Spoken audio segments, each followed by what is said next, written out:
post-harvest value chain solution. Now, the idea behind this is very often post-harvest losses are concentrated at the farm gate when there is a huge, specifically when there is a bumper crop harvest for any crops. And when there is surplus of production, and if it meets insufficient infrastructure for sorting, cooling, and processing, there is a challenge that needs to be addressed. And without accessible post-harvest solution, the farmer has no choice but to sell immediately and often at distressed prices. So solutions that we are seeking, we want to address this in terms of how do we manage a crop moving from the farm gate to the market in ways that enables that price fluctuation does not affect farmer and that distress sale or distress discarding of crops don't happen.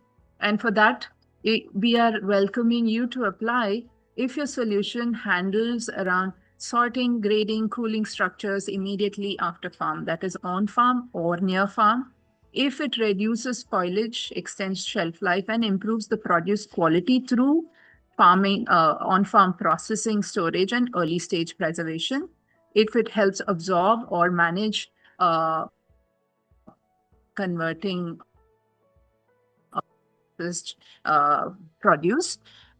And for example, we are looking at solutions that provide pack housing solutions, low cost, energy efficient, solar powered cold storage, shared processing, grading, tools, etc. So if your solutions fall within this category, consider this.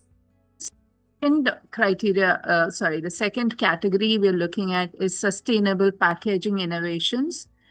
Very often, inadequate packaging is a hidden but significant source of food loss in the supply chain. When produce travels from the farm, very often it's packed in jute sacks or open crates that can result in bruising, dehydration or contamination that results in rejections or the price not being at par or at expectation.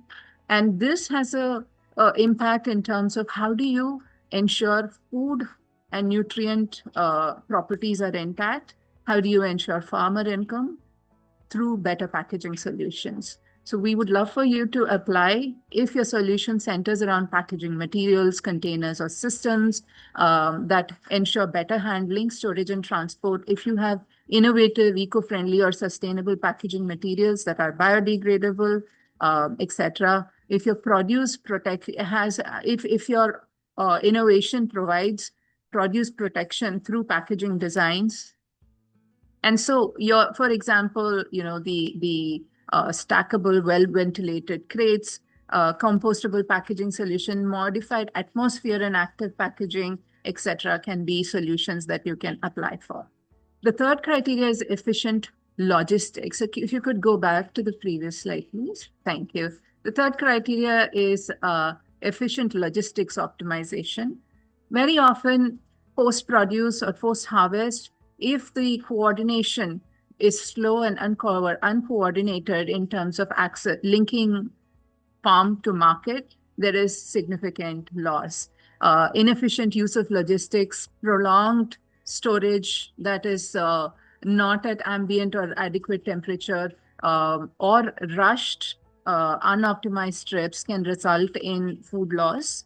And hence, efficiency around how logistic solutions are managed can result in a significant reduction in food loss. So you are well encouraged to apply if your solution improves transport, distribution, and cold chain logistics, if it reduces transit time and delays, if it helps farmers or FPOs access vehicles, coordinate for storage and optimize routes, if it provides IT-enabled solutions for logistics, tracking, last mile cooling solution, and shared logistics solutions and services. Next slide, please.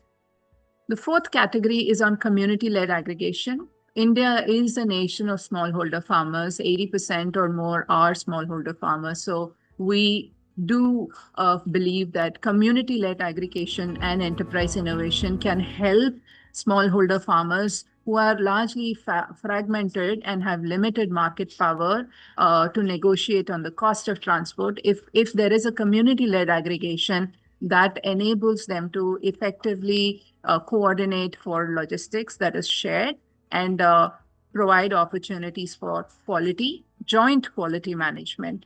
So we would like you to apply if your solution enables farmers to aggregate, coordinate, or market collectively through groups, shared facilities, or cooperative enterprises or models that you've been able to showcase. If it is a community-driven or a farmer-driven led model, such as village aggregation hub, FPOs are very much encouraged to apply here. Marketing initiative that improves market linkages for smallholder farmers. And if it reduces individual transaction costs and losses. So these are some of the examples that we are looking at if this is an area that is your area of expertise. The next category is looking at innovative financial access. Very often, again, being smallholder farmers, even when there are solutions that exist, many FPOs and small agri-enterprises cannot access finance to adopt them. Traditional banks are designed to provide loans for crop production and not necessarily for post-harvest solutions like cold rooms, transport equipment, or pack house upgradation, etc. And they are rarely disbursed in time for season. That being said, if you're somebody who is working in the space of financial services and instruments that provides loans, credits, insurance, and payment systems for FPOs, farmers, and agribusinesses, this is the category for you to apply. If it addresses cash flow gaps or financing asset purchases, if it addresses or uses innovative financial models or technology change, we encourage you to apply under this category. The next category is on digital decision system for food loss reduction. Very often, across the value chain, the decisions are fragmented, delayed, or disconnected. Farmers decide on when to harvest without a storage availability, for example. Traders dispatch trucks without knowing market conditions. And as a result, there is little visibility at every level of the value chain, and this creates systemic inefficiencies. Technology will believe, and we've seen several examples of this and would love to have participation from partners who are driving such solution on ground across India and globally to showcase or submit their application if your solution integrates multiple data streams or value stages that connects across the value chain, such as farm, storage, logistics to market data. It enables decision-making across multiple actors, and it provides actionable recommendation, not just data availability, which means it enables options for us to action and provide prompts and provide insights that across the value chain members can utilize. The last category is looking at circular economy and loss to value solutions. This category looks at how even in well-functioning supply chains, a portion of the horticulture output is unmarketable in its fresh form. If there is absence of a structured secondary use, this material is often discarded completely or sold at dirt cheap prices.